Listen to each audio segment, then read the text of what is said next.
fait toujours ça parce que c'est important. Et ça permet aussi à la personne de... C'est comme un miroir aussi pour elle, de dire « Ah, voilà où j'en suis ». C'est la réponse à la première question.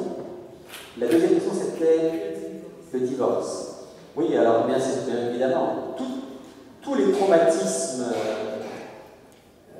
relationnels, psychologiques peuvent être des facteurs qui favorisent la dépression. Vous savez que dans l'échelle du stress, un événement comme le divorce est au top. Si c'est le divorce ou la perte du conjoint, c'est dans les facteurs les plus importants de stress. Alors si c'est en haut de l'échelle du stress, c'est forcément quelque chose qui peut faciliter un état dépressif. Absolument. Ça ne veut pas dire que quelqu'un qui va divorcer sera automatiquement dépressif.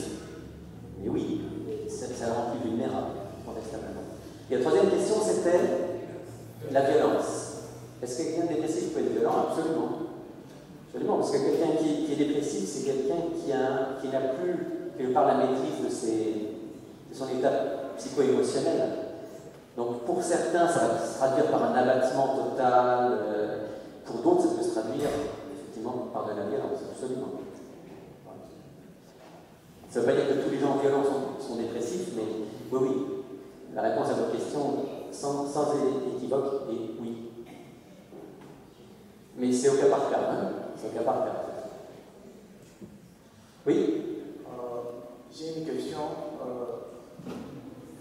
Les temps de la dépression, je pense que c'est pas nouveau, c'est depuis peut-être l'humanité.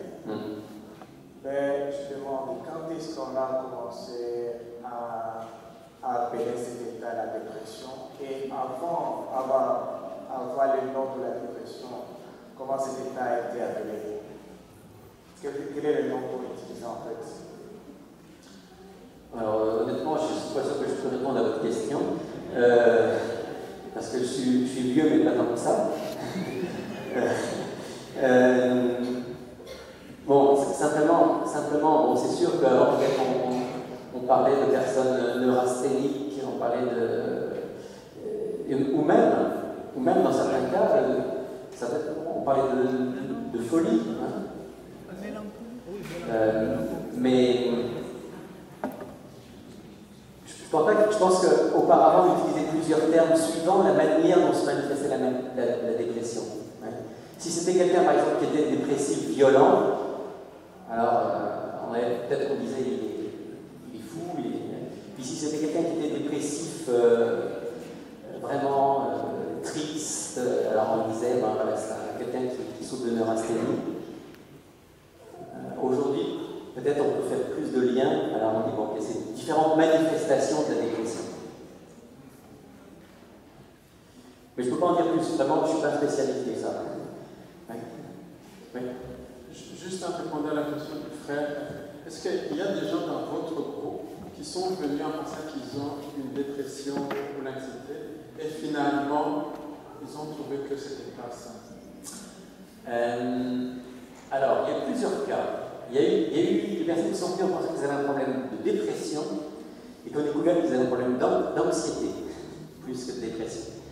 Il y a eu aussi des personnes qui sont venues en se posant la question, en disant bon, je ne suis pas très bien en ce moment. Ils ont fait le test, et finalement, on va dire qu'ils vivaient ce qu'on appelle une dépression situationnelle. C'est-à-dire que c'est normal à certains moments de notre vie. Je veux dire, le jour où mon père est décédé, et dans les semaines qui ont suivi, c'est sûr que je n'étais pas bien. Et puis, est-ce que j'étais un peu déprimé? Oui. Mais je n'étais pas dépressif au sens, on va dire, médical du terme, dans le sens où, bon, les semaines ont passé, et puis, petit à petit, l'énergie est revenue, le goût de vie est revenu, etc. Donc, il y a des gens qui ont découvert qu'ils n'étaient pas vraiment profondément dépressifs, simplement une situation les avait rendus un peu plus sujets à la déprime que d'habitude. Mais quand même, pour être honnête, Frédéric, 90%, 95% des gens qui viennent, ils font le test, puis effectivement, ils sont dépressifs parce que souvent, ils ont déjà été diagnostiqués avant. Et ils viennent nous voir parce qu'ils ont essayé les médicaments, ça a marché ou moins bien marché, mais les médicaments, ils en ont assez parce qu'ils en sont dépendants. La plupart des gens qui viennent ont déjà été diagnostiqués en réalité.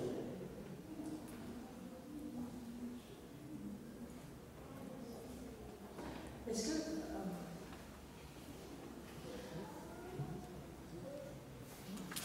je sais pour certaines personnes manifestent des symptômes de dépression parce qu'il y a un manque de...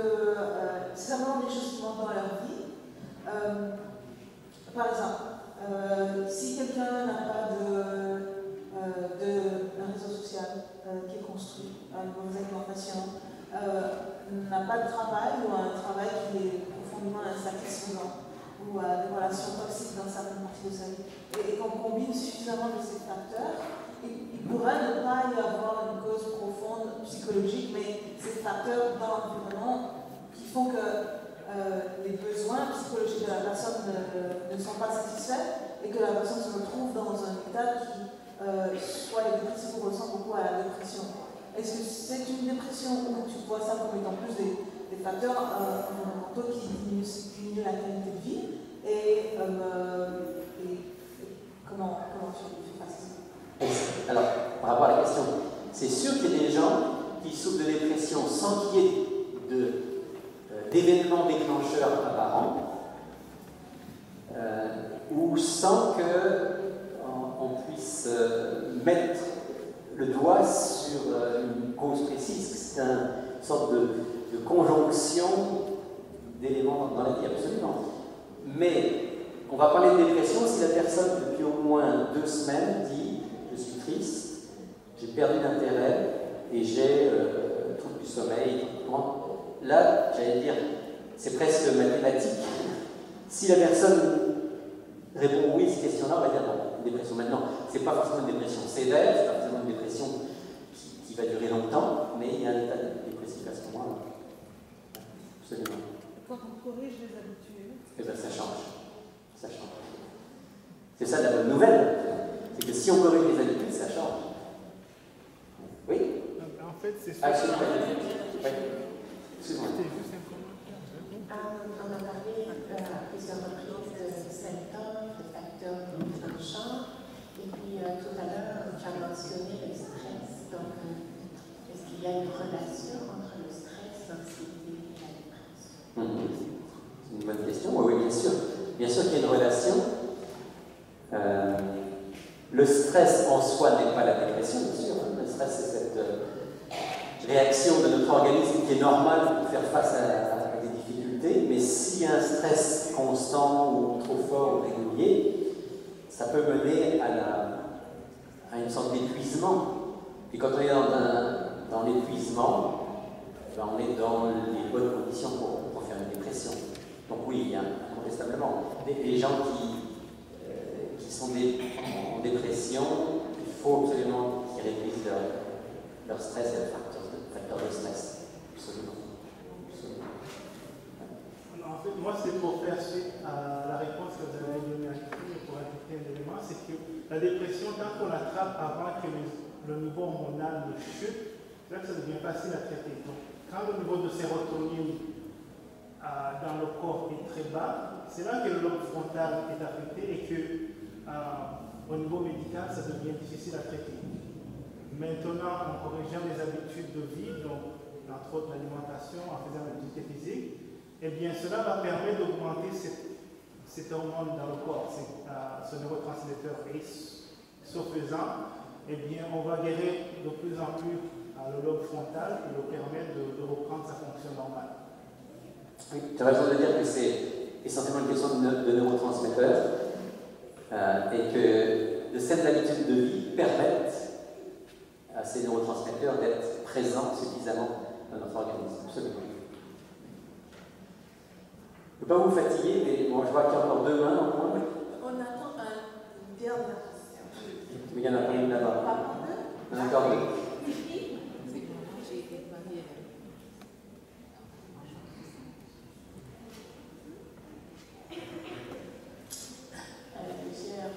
Tu as 2 questions? Premièrement, je m'étonnais, avant que la sœur me pose la question, parce qu'on ne fasse pas le lien entre l'environnement du travail très stressant dans lequel on vit, particulièrement ici. On se comprend, il y a beaucoup de stress, et dans lequel les gens ne se sentent pas toujours libres d'exprimer leurs vraies émotions, leurs vraies idées ou leurs vraies pensées. Je crois qu'on se comprend. Et puisque c'est l'environnement de travail, ça dure, qu'on ne fasse pas le lien entre ça et la dépression. Mais avant ça, ma première question était de savoir si le docteur, lorsque j'ai compris le docteur Leclerc est un chrétien adventiste, j'ai une préoccupation et je voulais savoir s'il en a fait allusion dans ses écrits. C'est ce que je prendrais, avantage à lui, ce que j'essaierai de faire, de souligner l'attitude des chrétiens en général et des adventistes en particulier que nous sommes, qui nous met souvent dans cette sorte de, de déni ou bien de surestimation de nous, de penser que comme on est chrétien, parce que j'ai beaucoup de gens autour de moi, même dans ma propre famille malheureusement, que de penser que comme on est chrétien, on n'a plus besoin d'aller ailleurs chez des spécialistes, chercher certaines compétences dont on a besoin, que ce soit pour la santé, pour la gestion, pour beaucoup d'autres choses. Quand tu approches la personne te dit juste non, moi j'ai tout compté ça à Dieu, l'Éternel va résoudre ça, que ce soit le problème de famille, ou de gestion de sa société, ou de gestion de sa maladie, de son stress, ou tout ça. Il dit seulement non, étant chrétien, on a tout ça. On n'a plus besoin d'aller chercher. Je voulais savoir si vraiment ça fait partie de cette chose. Merci pour cette remarque qui est quand même très intéressante. Sur la première partie de votre remarque concernant le stress au travail, oui, en fait, ça fait partie dans les prédispositions, mais lui, le Leclerc, il ne parle pas du travail en tant que tel, il parle de l'environnement social. Alors, ça peut être le travail, ça peut être la famille, ça peut être autre chose, mais c'est tout à fait vrai. Maintenant, en ce qui concerne, si vous avez parlé, il y a quelque chose de très vrai, mais là, il faut demander à Dieu l'équilibre, parce que d'un côté, on croit en Dieu, profondément, on croit que Dieu, quand il est présent dans notre vie, ça fait une différence fondamentale. De l'autre côté, il faut faire très attention à ce que j'appelle la pensée magique. La pensée magique, c'est j'ai un problème, j'ai prié, c'est fini. Alors qu'en réalité, Dieu nous a créés avec une intelligence, il nous a créés avec des gens autour de nous qui peuvent nous aider. Et vous avez tout à fait raison de dire que dans certains cas, j'ai besoin d'un médecin, même si je suis chrétien. Dans certains cas, je peux avoir besoin d'un psychothérapeute, même si je suis chrétien. Et pour être tout à fait honnête par rapport au programme d'Edley, le programme de d'Edley est excellent, mais il y a des cas où il n'est pas suffisant, où il faut une aide médicale plus poussée, où il faut un psychothérapeute, où il faut qu'on ait cette sagesse, cet équilibre de dire le Seigneur est là, il nous aide. Il y a des outils comme celui-là qui peuvent être d'excellents outils, mais parfois on peut avoir besoin aussi de gens spécialistes qui peuvent nous aider, absolument. C'est très important, sinon on risque fort finalement de s'illusionner soi-même et de tomber très bas. Quand vous réceptionnez les personnes en réunion d'info, par exemple, la première soirée, en réponse, suivant les réponses qu'ils ont données au questionnaire, vous êtes arrivé de ne pas accepter les personnes. Oui, tu fais une autre chose, c'est que toutes les personnes qui font le programme de Dr. Leclerc doivent au préalable, lors de la séance d'information, remplir un questionnaire, un certain nombre de questions précises, et il y a des cas où on dit aux gens que malheureusement on ne peut pas les prendre. Bon, c'est parce que les personnes, par exemple, souffrent de certains troubles au niveau psychologique que nous, on ne peut pas traiter, on n'est pas les psychothérapeutes, donc que nous, on ne peut pas traiter, et qui risquent soit de perturber le groupe, soit de faire en sorte que finalement, ils vont dépenser $290, pas grand-chose, parce que par rapport à leurs problèmes précis, ça ne va pas énormément les aider. Donc oui, effectivement, ça nous arrive de faire ça. À peu près, à chaque fois, on a au moins une personne qu'on est obligé de refuser pour ces raisons-là. Non, ce que j'allais dire, c'est que est-ce qu'un cas comme celui que je donnais est traitable par antécédence? C'est une personne qui a fait au moins cette dépression, 2 tentatives de suicide, il a été médicamenté, une psychothérapeute et tout. Et est-ce qu'il y a une solution après dans ce programme pour cette personne? Je vais dire par principe, oui, la parole après. Par principe, je me dis qu'il y a toujours de l'espoir pour tout le monde.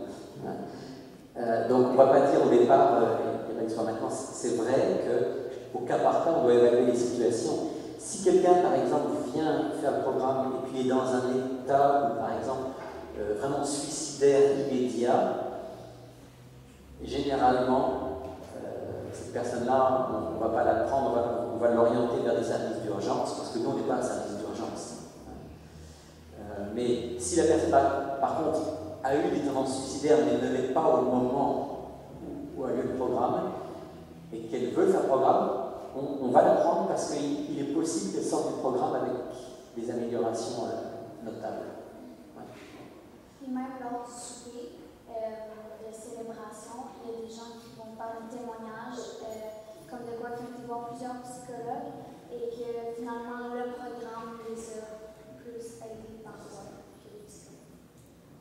C'est bien, Véronique, merci de cette publicité gratuite. Mais c'est vrai, ce que tu dis, tu fais bon, on peut dire, Véronique, que tu as fait le programme, c'est pour ça que tu permets de dire ça. Tu fais allusion à quelque chose de très précis. Il y avait un couple qui était venu à notre programme, c'était au printemps. Et lui, il avait quelque chose de très difficile. Il a eu un accident qui l'a laissé avec des séquelles assez graves. Et puis, beaucoup de souffrance physique. Et il y avait d'autres éléments dans leur vie, il a fini de tomber en dépression profonde. Et en même temps qu'il faisait ces séances de physiothérapie, etc., il allait voir un psychologue. Il a fait des dizaines de séances, ça lui a coûté des milliers de dollars. Et effectivement, il a donné ce témoignage, il m'a invité. Moi, j'ai fait de la psychothérapie pour m'aider par rapport à ma dépression, j'en ai fait beaucoup. Et puis, je vais envoyer ces mots à lui. Il dit, tout ce qu'on m'a dit, etc., ça n'arrive pas à la cheville de ce que j'ai appris dans ce programme. Et donc, ils m'ont remercié d'avoir pu participer à ce programme. C'était un très grand encouragement. Et tout d'abord, lui, enseignant, c'est lui qui a créé les lois de la santé. On s'arrête là? Moi, j'avais une question. Oui, là, c'est un abus de pouvoir. Non, ma question, c'est qu'on avait vu que vous avez dit qu'il y a une augmentation de la dépression entre les jeunes de 12 à 19 ans. Est-ce qu'il y a une tranche d'âge particulière qui est plus facile d'approcher ou d'aider, malgré le fait que c'est peut-être pas admis en lui-même? Par exemple, les jeunes, cette tranche d'âge-là, est-ce que c'est plus facile de les approcher? Alors, juste pour dire une chose par rapport à ce programme, je pense qu'il va falloir réfléchir à une possibilité de faire ce programme en l'adaptant un petit peu, dirigé vers les jeunes. Parce que pour être honnête, bon, à part Véronique, puis oui, on a eu deux autres jeunes qui étaient en dessous de 20 ans. Dans notre programme, on n'a pas eu beaucoup de jeunes aussi jeunes que ça. On a eu des 30 ans, 28 ans, mais des jeunes en dessous de 20 ans, je pense qu'on n'en a eu que 2 en tout. Ce qui veut probablement dire que pour eux c'est difficile parce qu'ils viennent dans un environnement où il y a trop de personnes qui sont d'un âge très avancé. Donc probablement il faudrait que ce programme-là, il ait comme une version spéciale jeune, qui puisse... oui. Mais moi, je ne trouvais pas que c'était un désavantage parce que quand on se retrouvait en groupe, parfois on avait des problèmes et les gens d'autres âges qui avaient déjà vécu ces problèmes-là nous expliquaient comment pouvoir résoudre ces problèmes-là d'une telle façon, comment eux autres y avaient réussi aussi à le faire. Si tu as vécu les mêmes expériences. C'est bien, je suis content pour toi, ça a été positif. Puis je pense que pour certains jeunes, ça pourrait l'être. Mais probablement, toi, tu es habitué, Véronique, à fréquenter des gens de tous les âges, un peu, tu vois. Peut-être que pour certains jeunes, ça peut être un obstacle. Mais merci de ce témoignage. Maintenant, est-ce qu'il y a une tranche d'âge qui est plus difficile? Non, je ne vois pas de tranche d'âge plus difficile. Je pense que encore une fois, je pense que ce serait bien pour les jeunes d'avoir quelque chose de spécial parce qu'on peut plus facilement s'identifier. Mais autrement, je pense que vraiment le point central, c'est que la personne soit arrivée à un point où elle dise j'ai besoin d'aide.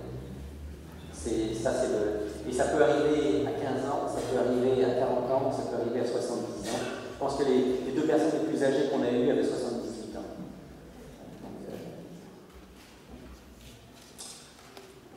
Est-ce que quelqu'un peut freiner cette dépression-là pendant 10 ans, pendant 20 ans? Est-ce que c'est quelque chose qui peut durer longtemps? Oui, absolument. Absolument, une dépression, ça peut durer très longtemps. Et si on ne fait rien, ça peut durer toute la vie. Ça peut durer toute la vie. Mais ce n'est pas une fatalité. C'est pas une fatalité. Si on fait certaines démarches, et nous, encore plus en tant que chrétiens qui avons confiance en Dieu, en faisant certaines démarches, on peut très certainement en sortir. Très certainement. Merci.